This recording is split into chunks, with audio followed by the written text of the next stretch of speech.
Hello every one, lovely റണ്ണറിൻ്റെ 8ാമത്തെ എപ്പിസോഡിലോട്ട് എല്ലാവർക്കും സ്വാഗതം. നിങ്ങൾ ആദ്യമായിട്ടാണ് എൻ്റെ ചാനൽ കാണുന്നതെങ്കിൽ ലൈക്ക് ചെയ്യുക, സപ്പോർട്ട് ചെയ്യുക, സബ്സ്ക്രൈബ് ചെയ്യുക.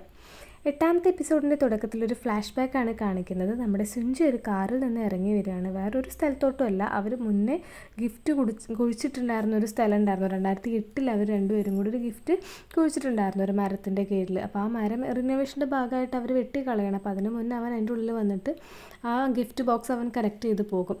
എന്നിട്ട് പിന്നെ കാണിക്കുന്നതെന്ന് വെച്ച് കഴിഞ്ഞാൽ നമ്മൾ 2023 ഇവൻ ആ പറഞ്ഞ ദിവസം ആ ബ്രിഡ്ജിൻ്റെ മേലെ വന്നിട്ടുണ്ടായിരുന്നു ആ ഇംസോളിനെ കാണാൻ വേണ്ടിയിട്ട്. പക്ഷേ ഇംസോൾ ആ ടൈമിൽ എത്തിയിട്ടുണ്ടായിരുന്നില്ല. പക്ഷെ അവൻ്റെ ഡ്രൈവർ വിളിച്ച് പറഞ്ഞു, നിനക്ക് എന്താ അവിടെ പരിപാടി, ഓൾറെഡി പോസ്റ്റ് ചെയ്തിട്ടുണ്ട് എല്ലാവരും അവിടുന്ന്, നീ ഒരു മുട്ടയും കൊണ്ട് നിൽക്കുകയാണ് ആ ബ്രിഡ്ജിൻ്റെ മേലെ എന്നൊക്കെ പറഞ്ഞിട്ട്, എന്തായാലും പെട്ടെന്ന് വീട്ടിലോട്ട് പോകുമെന്നൊക്കെ പറയും. അപ്പോൾ അവൻ പറയും, ഞാൻ എൻ്റെ ഒരു ഫ്രണ്ടിനെ കാണാൻ വേണ്ടി വന്നതായിരുന്നു, ഞങ്ങൾ 15 വർഷം മുന്നേ ഒരു പ്രോമിസ് നടത്തിയിട്ടുണ്ടായിരുന്നു, ഇന്ന് ഈ ദിവസം ഈ ടൈമിൽ ഇവിടെ മീറ്റ് ചെയ്യാമെന്നൊക്കെ പറഞ്ഞിട്ട്. അപ്പോൾ അവൻ ഡ്രൈവർ പറയും, 15 വർഷം മുന്നല്ലേ, അവളിതൊക്കെ മറന്നിട്ടുണ്ടാവും, നീ വീട്ടിൽ പോകുമെന്ന് പറയും. പിന്നെ ആ ഫ്ലാഷ് ബാക്ക് കഴിഞ്ഞതിന് ശേഷം അവൻ എന്ത് ചെയ്യുന്നുണ്ട്, പിന്നെ കാണിക്കുന്ന രംഗം എന്താണെന്ന് വെച്ച് കഴിഞ്ഞാൽ ഇംസോള് കൺസേർട്ടൊക്കെ കഴിഞ്ഞിട്ട് ഇങ്ങനെ മടങ്ങി വരികയാണ്. അപ്പോൾ നമ്മൾ എപ്പിസോഡ് ഫസ്റ്റിൽ കാണിച്ച പോലെ തന്നെ അവളുടെ ഫോൺ അവിടെ ഒരാൾ തട്ടി വീഴ്ത്തുന്നുണ്ട്, അത് ബ്ലോക്ക് ആവുന്നുണ്ട്. അപ്പം തട്ടി വീഴ്ത്തുന്ന വേറെ ആരുമല്ല, നമ്മുടെ സുഞ്ചനല്ല, ഇംസോളിനെ പണ്ട് കിഡ്നാപ്പ് ചെയ്ത ആ വ്യക്തി തന്നെയായിരുന്നു കേട്ടോ. ജസ്റ്റ് ഒരു ഭാഗം കാണിക്കുന്നുണ്ട്. അപ്പോൾ കൺസേർട്ടൊക്കെ കഴിഞ്ഞ് സുഞ്ചയാണെന്നുണ്ടെങ്കിൽ ക്ഷീണിച്ചിങ്ങനെ വന്നിരിക്കുകയാണ്. അപ്പോൾ പെട്ടെന്ന് ഇംസോളിൻ്റെ പേരും ഒരു ബൊക്കയും കണ്ടു. അപ്പോൾ ഇംസോളിൻ്റെ പേര് കണ്ടപ്പോൾ ഇവൻ ഞെട്ടി. എന്നിട്ട് ചോദിക്കും ഡ്രൈവറുടെ അടുത്ത്, ഇതാര് തന്നത്, ഇംസോളാണോ എന്നൊക്കെ ചോദിക്കും. അപ്പോൾ അതേന്ന് പറയുമ്പോൾ അവൻ അവിടെ നിന്ന് ഓടി പിടിച്ച് വരും. പക്ഷെ അവനെ കാണാൻ പറ്റില്ല, കാരണം കൺസേർട്ടിൻ്റെ കഴിഞ്ഞിട്ട് എല്ലാവരും പിരിഞ്ഞിട്ടുണ്ടായിരുന്നു, കുറച്ച് ഫാൻസ് മാത്രമേ ഉണ്ടായിരുന്നുള്ളൂ, കാണാൻ പറ്റില്ല. അപ്പോൾ എന്നിട്ട് അവൻ ഓടി പിടിച്ചിട്ട് ആ ബ്രിഡ്ജിൻ്റെ മേലെ പോകുമ്പോൾ അവൾ വെയിറ്റ് ചെയ്ത് നിൽക്കുന്നുണ്ടാവും ഒരു അമ്പറിലൊക്കെ വെച്ചിട്ട്. അപ്പോൾ അവൻ മുന്നത്തെ സീനൊക്കെ ആലോചിക്കുന്നുണ്ട്, പണ്ടത്തെ സീനൊക്കെ ഇങ്ങനെ ആലോചിക്കുന്നുണ്ട്.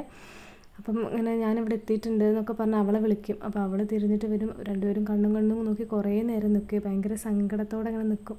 അപ്പം അവൾക്ക് ഇങ്ങനെ മനസ്സിലുണ്ട്, കാരണം എന്താ വെച്ച് കഴിഞ്ഞാൽ പണ്ടും ഇതുപോലെ തന്നെ 1-2 വട്ടം അവൾ ടൈം ട്രാവൽ ചെയ്ത് വന്നപ്പോഴും കൺസേർട്ട് കഴിഞ്ഞിട്ട് ഇവർ രണ്ടുപേരും മീറ്റ് ചെയ്തിട്ടുണ്ടായിരുന്നു. മീറ്റ് ചെയ്തിട്ട് അന്ന് തന്നെയായിരുന്നു ഇവൻ മരിക്കുന്നത്. ഓക്കെ, അപ്പോൾ അവൾക്ക് എന്ത് വന്നാലും അത് പ്രിവെൻറ്റ് ചെയ്യണമായിരുന്നു. അപ്പോൾ ഇവിടെയായിരുന്നു നമ്മുടെ എപ്പിസോഡ് 7 നിന്നുണ്ടായിരുന്നത്. അപ്പം അവൾ പറയും, നമുക്കൊന്ന് ഒരുമിച്ച് നിൽക്കാമെന്നൊക്കെ പറയും. അപ്പോൾ അവന് എന്തപ്പോൾ ഇതിൽ ഇങ്ങനെ പറയുന്നുള്ളൊരു ഇതിൽ നിൽക്കുകയാണ്. എന്നിട്ട് രണ്ടുപേരും കൂടെ എന്ത് ചെയ്യും, ഹോട്ടലിലോട്ട് പോകും. ഹോട്ടലിലോട്ട് പോയിട്ട് കഴിഞ്ഞിട്ട് അവൾക്ക് സുഞ്ച വേറൊന്നും ഉദ്ദേശിച്ചില്ല, കുറച്ചൊരു ഡ്രിങ്കൊക്കെ കഴിച്ച് അവിടെ ഇരിക്കുകയെന്നാണ്. പക്ഷേ ഇവളാണെന്നുണ്ടെങ്കിൽ കാട് കയറി ചിന്തിക്കുക, ഹോട്ടലിലേക്ക് പോവുക, ഇവളിങ്ങനെ പറഞ്ഞു നമുക്ക് രണ്ടുപേരും കൂടെ ടൈം സ്പെൻഡ് ചെയ്യുക, ഇവന് വേറെ എന്തെങ്കിലും വിചാരിച്ചിട്ടുണ്ടാവുമോ എന്നൊക്കെ പറഞ്ഞിട്ട് ആകെ അങ്ങനെ നിൽക്കുകയായിരുന്നു. അപ്പോൾ സുഞ്ചയ് പറയും, എനിക്ക് ആകെ ഇവിടെ ഈ ഒരു ഹോട്ടലാണ് നേരെ ചൊവ്വേ വരാൻ പറ്റുന്നത്, എന്നെ അറിയുന്ന ഹോട്ടലെന്നൊക്കെ പറയും. അപ്പോൾ അതാണല്ലേ എന്നൊക്കെ പറഞ്ഞ് അവളാകെ ചമ്മിരിക്കും.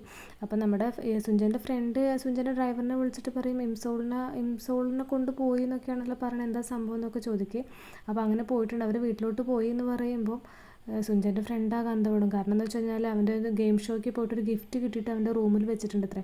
അപ്പോൾ ആ ഗിഫ്റ്റ് കണ്ടാൽ മോശമാണെന്നൊക്കെയാണ് പറയണത്. ഓക്കെ, അപ്പോൾ അത് കഴിഞ്ഞിട്ട് നമ്മുടെ ഡ്രൈവർ സുഞ്ചനെ വിളിച്ച് പറയുന്നുണ്ട്, എന്താണെന്ന് വെച്ച് കഴിഞ്ഞാൽ താഴെ ഇങ്ങനെ ഫോട്ടോഗ്രാഫേഴ്സൊക്കെ വന്നിട്ടുണ്ട്, ഈ ഒരു ഗേളിൻ്റെ കൂടെ നിന്ന് അവർക്ക് ന്യൂസ് കിട്ടിയിട്ടുണ്ടെന്നൊക്കെ പറയും. അപ്പോൾ ആ സുഞ്ച പറയാം, ഓക്കെ എന്നാൽ ഞാൻ ഇറങ്ങുക എന്നൊക്കെ പറയുമ്പോൾ അവൾ പറയും, ഞാൻ കൊണ്ടാക്കി തരാം എന്നൊക്കെ പറഞ്ഞിട്ട് ഒരു അമ്പറിലൊക്കെ വെച്ചിട്ട് അവനെ മെല്ലെ കൊണ്ടുപോട്ടോ.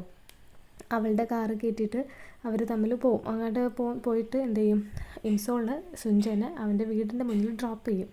ഇംസോളിന് എങ്ങാനും ഇതിന് ഉള്ളിലോട്ട് വരണം, എങ്ങനെയൊക്കെ ഉള്ളിലോട്ട് വരണം. അപ്പോൾ ഒരു കാര്യം പറഞ്ഞിട്ട് അവൾ എന്ത് ചെയ്യുന്നുണ്ട്, റെസ്റ്റ് റൂമിൽ പോകാനുണ്ട് എന്നൊക്കെ പറഞ്ഞിട്ട് അവൻ്റെ കൂടെ വരും. ആക്ച്വലി വേറെ ഒന്നും ഉണ്ടായിട്ടില്ല, കാരണം അവനെ ഒറ്റയ്ക്ക് തനിച്ച് വിടാൻ പറ്റാഞ്ഞിട്ടാണ്, കാരണം ഇന്നാണല്ലോ അങ്ങനെ മരിക്കും എന്നൊക്കെ പറയണത് കേൾക്കുന്നത്. അപ്പോൾ നമ്മുടെ സുഞ്ച വീടിൻ്റെ ഉള്ളിൽ വന്ന് കയറുമ്പോൾ നമ്മുടെ സുഞ്ചൻ്റെ ബെസ്റ്റ് ഫ്രണ്ടിനെ കിട്ടിയൊരു ഗിഫ്റ്റ് ഇത് ഇങ്ങനെ ഇരിക്കുന്നുണ്ടായിരിക്കും, അത് കണ്ടാൽ മോശമല്ലേ. അപ്പോൾ എന്ത് ചെയ്യും, സുഞ്ച അത് എടുത്തിട്ട് അവൻ്റെ കട്ടിലിൻ്റെ ഉള്ളിൽ കൊണ്ടുവയ്ക്കും. ഇംസോളിൻ്റെ അടുത്താണെന്നുണ്ടെങ്കിൽ ബാത്റൂം അപ്പുറത്ത് റെസ്റ്റ് റൂം ഉണ്ട്, നീ പോയി യൂസ് ചെയ്തോ എന്നൊക്കെ പറയും. എന്നിട്ട് അതൊക്കെ നോക്കിയിട്ട് ഇവനത് പോയി എടുത്ത് വെച്ചിട്ട് വരും. അപ്പം നമ്മുടെ ഇംസോളാണെന്നുണ്ടെങ്കിൽ റെസ്റ്റ് റൂമൊക്കെ പോയിട്ട് ഇങ്ങനെ ആലോചിക്കുകയാണ്, നല്ല രീതിയിലൊന്ന് കാണണമെന്നുണ്ടായിരുന്നു അവനെ, പക്ഷേ ഇപ്രാവശ്യം കണ്ടപ്പോൾ ഇങ്ങനെ ഓരോരോ പൊട്ടത്തരങ്ങൾ കണ്ടിട്ടാണല്ലോ എന്നൊക്കെ പറയും. അപ്പോൾ ഇവൻ്റെ അമ്മയാണെന്നുണ്ടെങ്കിൽ സുഞ്ചൻ്റെ അല്ല ഇംസോളിൻ്റെ അമ്മയാണെന്നുണ്ടെങ്കിൽ ഗ്രാൻഡ്മാനെയും കൂട്ടി സ്നാക്കൊക്കെ കഴിക്കാൻ പോയി. അപ്പം ഇവിടെ ഒരാളിങ്ങനെ നോക്കി നിൽക്കുന്നുണ്ട് ഇതിങ്ങനെ പോകുന്നത്, കാരണം അവളുടെ വീടും കാര്യങ്ങളൊക്കെ, അത് വേറെ ഒരാൾ നമ്മളെ വില്ലനായിരിക്കും, കിഡ്നാപ്പ് ചെയ്ത വ്യക്തി തന്നെ ആയിരിക്കും. ഇവളാണെങ്കിൽ ബാത്റൂമിൽ ഇരുന്നിട്ട് ഇങ്ങനെ ആലോചിക്കുകയാണ്, എന്താ ഇപ്പോൾ സംഭവം, എന്താ ചെയ്യുക സംഭവം. ആക്ച്വലി എന്ന് വെച്ചാൽ അവൾ വീട്ടിൽ എന്തോ പൈപ്പ് ലീക്കായിട്ട് അവർ സ്നാക്കൊക്കെ കഴിച്ചിട്ട് വരാമെന്നൊക്കെ പറഞ്ഞ് പോയതാണ്. അപ്പോൾ അവൾ പറഞ്ഞു ഞാൻ എന്തായാലും ഇന്ന് വീട്ടിലേക്ക് വരുന്നില്ല എന്നൊക്കെ പറയും. അപ്പോൾ സുഞ്ചി ഇത് കേൾക്കുന്നുണ്ട്. സുഞ്ചിക്ക് ആകെ എന്താ ഇവിടെ ഇങ്ങനെ അവളൊന്ന് വീട്ടിൽ പോയില്ലെങ്കിൽ ഇവിടെ നൈറ്റ് സ്പെൻഡ് ചെയ്യുക, എന്താ അവൾ ഉദ്ദേശിക്കുന്നത്? അവന് നെഞ്ചിങ്ങനെ പടപടാന്ന് എടുക്കാൻ തുടങ്ങും. തല കുത്തിനൊക്കെ ഇരുന്ന് ബുക്ക് വായിച്ചിട്ട് ഇങ്ങനെ ആലോചിച്ചിരിക്കുകയാണ്. ഇപ്പോൾ എന്താ അവൾ ഉദ്ദേശിച്ചിട്ടുണ്ടാവുക? ഒറ്റയ്ക്ക് നിൽക്കുക എന്നൊക്കെ പറഞ്ഞിട്ടുണ്ടായിരുന്നു, ഒന്നിച്ച് നിൽക്കാമെന്ന് പറഞ്ഞിട്ടുണ്ടായിരുന്നു. അവൻ്റെ ചിന്ത വേറെ രീതിയിലൊക്കെ പോകുന്നുണ്ട്. അവളെന്തായാലും പോകാൻ ഉദ്ദേശിച്ചില്ല. എന്നിട്ട് അവൾ പറയും എനിക്ക് ഈ വീടൊക്കെ ഒന്ന് കാണിച്ചു തന്നൂടെ നിനക്കെന്നൊക്കെ പറയും. അപ്പോൾ സുഞ്ചേൻ്റെ ഓരോരോ സാധനങ്ങൾ, ടി വിയും ഓരോ റൂമും അതുപോലെ തന്നെ അവൻ്റെ ഡ്രസ്സും കാര്യങ്ങളൊക്കെ അവളിങ്ങനെ നോക്കിക്കൊണ്ടിരിക്കുകയാണ്. അപ്പോൾ ഇവൻ്റെ മനസ്സിലാണെന്നുണ്ടെങ്കിൽ ഇവളൊന്ന് പോകാൻ ഉദ്ദേശിച്ചിട്ടില്ല എന്ന് അമ്മേൻ്റെ അടുത്ത് പറയണത് ഇവൻ കേട്ടിട്ടുണ്ട്. അപ്പോൾ ഇവൻ്റെ മനസ്സിൽ ആ ടെൻഷനാണ്. ഇവളാണെന്നുണ്ടെങ്കിൽ എങ്ങാനും ഒരു മോർണിംഗ് വരെയെങ്കിലും പിടിച്ച് നിൽക്കണം. എന്താണെന്ന് വെച്ച് കഴിഞ്ഞാൽ പേടിയാണല്ലോ, ഇവനെന്തെങ്കിലും പറ്റുമെന്ന് അറിയില്ലല്ലോ. അപ്പോൾ അതൊക്കെ വെച്ചിട്ട് ഇങ്ങനെ നിൽക്കും. എന്നിട്ട് പിന്നെ അവസാനം നീ പോണില്ലേ എന്നൊക്കെ ചോദിക്കും. അപ്പം പറഞ്ഞ് നിനക്ക് വിശക്കുന്നില്ല സുഞ്ചേൻ്റെ അടുത്ത് ചോദിക്കും ഇംസോളെ. അപ്പോൾ എനിക്ക് എന്തെങ്കിലും ഫുഡൊക്കെ ഉണ്ടാക്കി തരുമെന്നൊക്കെ ചോദിക്കേ. എന്നിട്ട് എന്ത് ചെയ്യും, ഓക്കെ ഫുഡ് ഉണ്ടാക്കി തരാമെന്നൊക്കെ പറഞ്ഞിട്ട് അവർ രണ്ടുപേരും കൂടെ ഈ ഫുഡ് ഉണ്ടാക്കാൻ ഇരിക്കുകയായിരിക്കും. അതായത് നമ്മുടെ സുഞ്ചെ ഇംസോളിന് വേണ്ടിയിട്ട് ഫുഡ് ഉണ്ടാക്കി കൊടുക്കുമായിരിക്കും.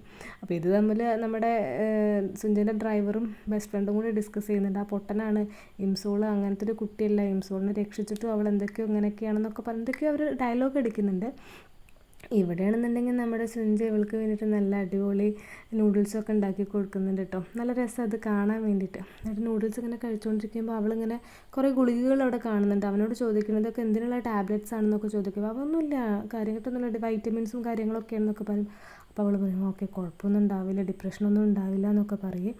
എന്നിട്ട് അവളിങ്ങനെ എന്ത് ചെയ്യും, ഭക്ഷണം കഴിച്ചതിന് ശേഷം 3 മണിയൊക്കെ ആയിട്ടുണ്ടായിരിക്കും, നൈറ്റ് 3 മണിയൊക്കെ ആയിട്ടുണ്ടായിരിക്കും. അവൾക്ക് പോകാൻ ഉദ്ദേശമില്ല. അപ്പോൾ അവളിങ്ങനെ ഉറങ്ങുന്ന പോലെ അഭിനയിക്കും. അപ്പോൾ സുഞ്ച അടുത്ത് വന്ന് പറയും നീ ഉറങ്ങിയിട്ടില്ല എന്ന് എനിക്കറിയാം, എന്താ നിൻ്റെ ഉദ്ദേശം എന്ന് പറയും. അപ്പോൾ അവൾ പറയും ഞാനൊരു സ്വപ്നം കണ്ടിട്ടുണ്ടായിരുന്നു നീ മരിക്കുന്നത്, അതുകൊണ്ട് അത് പേടിച്ചിട്ടാണെന്നൊക്കെ പറയും. അപ്പോൾ സുഞ്ച ഇങ്ങനെ ആലോചിക്കുന്നുണ്ട്, പാസ്റ്റിൽ ഇവളിങ്ങനെ പറഞ്ഞതുണ്ടല്ലോ, പറഞ്ഞൊരു കാര്യം ഉണ്ടല്ലോ എന്നൊക്കെ. ഓക്കെ, പിന്നെ ഒരു സീന് കാണിക്കുന്നതെന്ന് വെച്ച് കഴിഞ്ഞാൽ ഇംസോളിൻ്റെ വീട്ടിൽ ഒരാളും കൂടെ ഇങ്ങനെ നോക്കി നിൽക്കുന്നുണ്ടായിരിക്കും. എന്താണെന്ന് വെച്ച് കഴിഞ്ഞാൽ ഇപ്പോൾ സെക്യൂരിറ്റി പോയി നോക്കുമ്പോൾ അത് വേറെ ആരാവില്ല, സെക്കൻഡ് ലീഡായിരിക്കും. സെക്കൻഡ് ലീഡും അപ്പോൾ ആ സീനിലോട്ട് വന്നിട്ടുണ്ടെന്നാണ് ഉദ്ദേശിക്കുന്നത് കേട്ടോ. ഓക്കെ, ഇപ്പോൾ ഇവിടെയാണെന്നുണ്ടെങ്കിൽ ഇവർ രണ്ടുപേരും കൂടെ ഡിസ്കസ് ചെയ്തിട്ട് സുഞ്ചയ്ക്ക് ഇങ്ങനെ മരിക്കും, അതുകൊണ്ട് മരിക്കുന്നൊരു ഡ്രീം ഞാൻ കണ്ടിട്ടുണ്ടായിരുന്നു, അതുകൊണ്ടാണ് ഞാൻ ഇങ്ങനെയൊക്കെ കാണിക്കുന്നത്, അങ്ങനെയൊന്നും ഇല്ലയെന്നുണ്ടെങ്കിൽ ഞാൻ പൊക്കോളാം, കുഴപ്പമൊന്നുമില്ല എന്നുണ്ടെങ്കിൽ ഞാൻ പൊക്കോളാം എന്നൊക്കെ പറഞ്ഞിട്ട് ഇവളാണെങ്കിൽ എഴുന്നേക്കാൻ നിൽക്കുമ്പോൾ ബാക്കിയുള്ള നൂഡിൽസ് എന്ത് ചെയ്യും, ഇവിടെ ഡ്രസ്സിൽ പോകും. അപ്പോൾ ഓക്കെ ഇവൾ ഡ്രസ്സ് ചേഞ്ച് ചെയ്യാന്നൊക്കെ പറഞ്ഞിട്ട് പോകും. അപ്പോൾ സുഞ്ചേൻ്റെ ഡ്രസ്സ് കൊടുക്കും, സുഞ്ചേൻ്റെ റൂമിലോട്ട് പോയി ചേഞ്ച് ചെയ്തോളാൻ പറയും. ഇതൊക്കെ നടക്കുമ്പോൾ സുഞ്ചയ്ക്ക് ഭയങ്കരമായിട്ട് ഹാർട്ട് ഇങ്ങനെ റേസ് ചെയ്യുന്നുണ്ട് കേട്ടോ. കാരണം വീട്ടിൽ ഇവർ രണ്ടുപേരും ഒറ്റയ്ക്കാണ്, ഇവളുടെ ഡ്രസ്സ് ചേഞ്ച് ചെയ്യാണ്, ഇവളുടെ റൂമിലാണ്. ഇതൊക്കെ ആലോചിച്ചിട്ട് ഇവന് ഭയങ്കര ടെൻഷൻ ഉണ്ടായിരിക്കും. ഇവന് ഓരോരോ കോപ്രായത്തങ്ങൾ കാണിക്കും. അപ്പോഴാണ് ഇവൻ ആലോചിക്കുന്നുണ്ട് എന്താണെന്ന് വെച്ച് കഴിഞ്ഞാൽ ഇവർ ഗിഫ്റ്റ് ഒരു ബോക്സ് അന്ന് ഉണ്ടായിരുന്നല്ലോ, അന്ന് ഇവൻ ഡിഗ് ചെയ്തെടുത്ത ഗിഫ്റ്റ് ബോക്സ് അതിൻ്റെ ഉള്ളിലുണ്ട്. അത് ഇവൾ കണ്ടതിന് മോശമാവില്ലേ, എന്തായിരിക്കും എന്നൊക്കെ പറഞ്ഞിട്ട് അത് തുറക്കാൻ വേണ്ടിയിട്ട് അവളത് ചോദിക്കും, എടോ നീ മാറ്റി കഴിഞ്ഞാൽ ഞാൻ ഉള്ളിലോട്ട് വരട്ടെ എന്നൊക്കെ പറയും. വന്നോ എന്നൊക്കെ പറയും. അപ്പോൾ ആ ഗിഫ്റ്റ് എങ്ങനെയായാലും അവന് മാറ്റണം. അപ്പോൾ ആ പെട്ടെന്ന് അവൻ്റെ ബെഡ്ഷീറ്റൊക്കെ യൂസ് ചെയ്തിട്ട് ആ ഗിഫ്റ്റ് ബോക്സ് ഇങ്ങനെ കവർ ചെയ്യും. അപ്പം ഇംസോൾ പറയും ഞാൻ എൻ്റെ ഡ്രസ്സ് എടുക്കാൻ മറന്നു, ഞാൻ ഉള്ളിൽ കയറട്ടെ എന്ന് പറഞ്ഞ് നോക്കുമ്പോൾ ഉണ്ടായിരിക്കും ആക്ച്വലി അവൻ ആ ഗിഫ്റ്റ് ബോക്സ് മറച്ച് വെച്ചിട്ടുണ്ടായിരിക്കും. പക്ഷേ മറ്റേ സുഞ്ചൻ്റെ ഫ്രണ്ടിന് കിട്ടിയ ആ ഒരു മോഡൽ സാധനം അതിൻ്റെ ഉള്ളിൽ കിടക്കുന്നുണ്ടായിരിക്കും. അപ്പോൾ ഇപ്പോൾ വിചാരിക്കും നിനക്ക് ഇങ്ങനത്തെ ഒരു ശീലം ഉണ്ടെന്ന് ഞാൻ വിചാരിച്ചിട്ടുണ്ടായില്ലേ. അപ്പോൾ സുഞ്ച പറയും ശരിക്കും അത് എൻ്റെ ഒന്നല്ല, അതെൻ്റെ അല്ല, സത്യമായിട്ട് എൻ്റെ അല്ല എന്നൊക്കെ പറയും. അപ്പോൾ അടിപൊളി, ഞാനൊന്ന് കാണട്ടെ എന്നൊക്കെ പറയും. എന്നിട്ട് രണ്ടുപേരും കൂടി പിടിയും വലിയാകുമ്പോൾ രണ്ടുപേരും കൂടെ കിടക്കയിലോട്ട് വീഴും. ബെഡിലോട്ട് വീണിങ്ങനെ അടിപൊളിയായിട്ട് ഇങ്ങനെ ഒരു സീനിൽ ഇങ്ങനെ നിൽക്കുന്ന സമയത്തായിരിക്കും പെട്ടെന്ന് വന്നിട്ട് വാതിൽ തുറക്കുന്നത് വേറെ ആരുമല്ല, സുഞ്ചൻ്റെ ബെസ്റ്റ് ഫ്രണ്ട് തന്നെ ആയിരിക്കും. ഞാൻ പറയും ഞാൻ എന്തോ ഇവിടെ കണ്ടില്ല, വേറെ ഏതോ ഒരു പെൺകുട്ടീനെ കണ്ട പോലെ തോന്നില്ല, എന്താണ് ആ സംഭവം ചോദിക്കും. നിനക്ക് തോന്നിയതായിരിക്കും, ഇവിടെ ആരുമില്ല, അതെ ആ ഒരു സാധനം മാത്രമേ ഉള്ളൂ പറഞ്ഞാൽ ബെഡിലോട്ട് ചൂണ്ടിക്കാണിക്കും. ഓക്കെ, ഇവളാണെന്നുണ്ടെങ്കിൽ എന്ത് ചെയ്യുന്നുണ്ട്, മറ്റേ ഇതിൻ്റെ ഉള്ളിൽ ഒളിച്ച് നിൽക്കുകയാണ്. ആക്ച്വലി നമ്മുടെ ഡ്രസ്സൊക്കെ വെക്കുന്നതിൻ്റെ ഉള്ളിൽ കബോർഡിൻ്റെ ഉള്ളിൽ ഒളിച്ച് നിൽക്കുകയാണ്. ഇവൻ വന്നിട്ട് പറയും നീ ശരിക്കും ഇംസോളിനെ എപ്പോഴും മറന്നിട്ടില്ലല്ലോ, സത്യം പറഞ്ഞു, നീ ഓരോരോ വട്ടം കുടിക്കുമ്പോഴും അവിടെ ഇവിടെയൊക്കെ പോയി അവളുടെ ഓർമ്മകളിൽ നടക്കുകയാണ്, അവൾ മുന്നേ ജീവിച്ചിരിക്കുന്ന സ്ഥലത്തൊക്കെ പോയി നീ വെറുതെ കിടക്കുന്നത്. പാസ്റ്റിൽ അവർ വീടാണ് ഉദ്ദേശിക്കുന്നത്, അവിടെ നിൽക്കുകയാണ്, നീ ഇപ്പോഴും അവളെ മറന്നിട്ടില്ല, എത്ര കാലമായി പിന്നാലെ നടക്കുന്നത്, ഒരുപാട് വർഷമായില്ല നിൻ്റെ പിന്നാലെ ഗേൾസൊക്കെ നടക്കാൻ തുടങ്ങിയിട്ട്, പിന്നെ നീ എന്തത് മറക്കാത്തതെന്നൊക്കെ പറഞ്ഞിട്ട് ഒരുപാട് വഴക്ക് പറയും. അപ്പോൾ ഇതൊക്കെ കബോർഡിൻ്റെ ഉള്ളിലിരിക്കുന്ന ഇവൾ കേൾക്കുന്നുണ്ട്. ഇവൾക്കാകെ സങ്കടം വരുന്നുണ്ട്. ആക്ച്വലി ഇങ്ങനെയൊക്കെ പറഞ്ഞ് കേട്ടപ്പോൾ സുഞ്ച എപ്പോഴും വേറൊരു ഗേളിനെ നോക്കിയിട്ടില്ല, ഇപ്പോഴും ആ ഫസ്റ്റ് ലവിനെയും കൊണ്ട് നടക്കുന്നൊക്കെ പറയുമ്പോൾ ഭയങ്കര സങ്കടമായിട്ടുണ്ടാവും.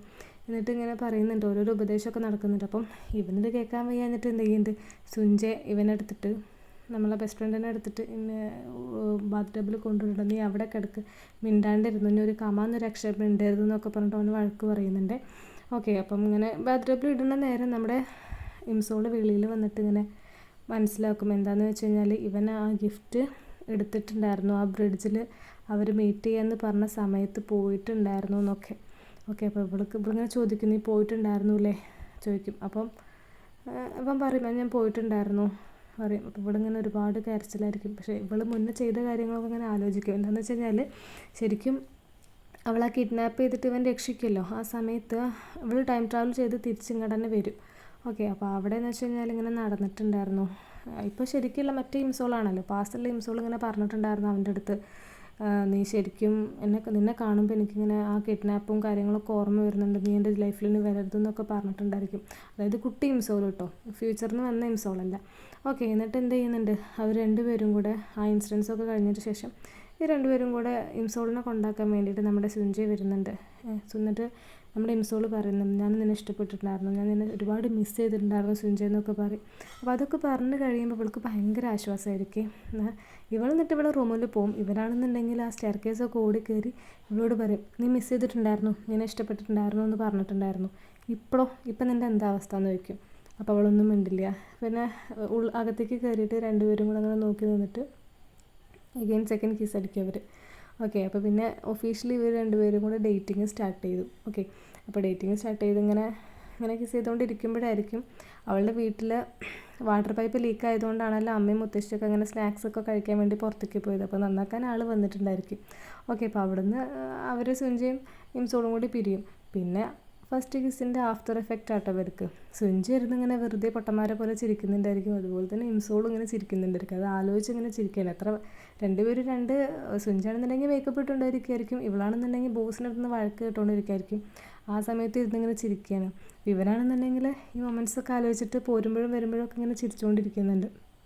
എന്നിട്ടിങ്ങനെ ഫോൺ വിളിക്കുന്നുണ്ട്, നമുക്ക് എന്നാ മീറ്റ് ചെയ്യാൻ പറ്റുമോ, അന്ന് മീറ്റ് ചെയ്യാൻ പറ്റുമോ എന്നൊക്കെ ചോദിച്ചിട്ട്, എന്താ പരിപാടി എന്നൊക്കെ അങ്ങനെ പറയും. അപ്പോൾ മീറ്റിംഗ് ഉണ്ടായിരുന്നു, ഇതിലാണെന്നൊക്കെ പറയേ. ശരിക്കും ഇപ്പോൾ ഒഫീഷ്യലി അവർ രണ്ടുപേരും കൂടെ ലവേഴ്സ് ആണല്ലോ. പിന്നെ അത് കഴിഞ്ഞതിൻ്റെ ഇവളിങ്ങനെ ഇരിക്കുകയാണ്.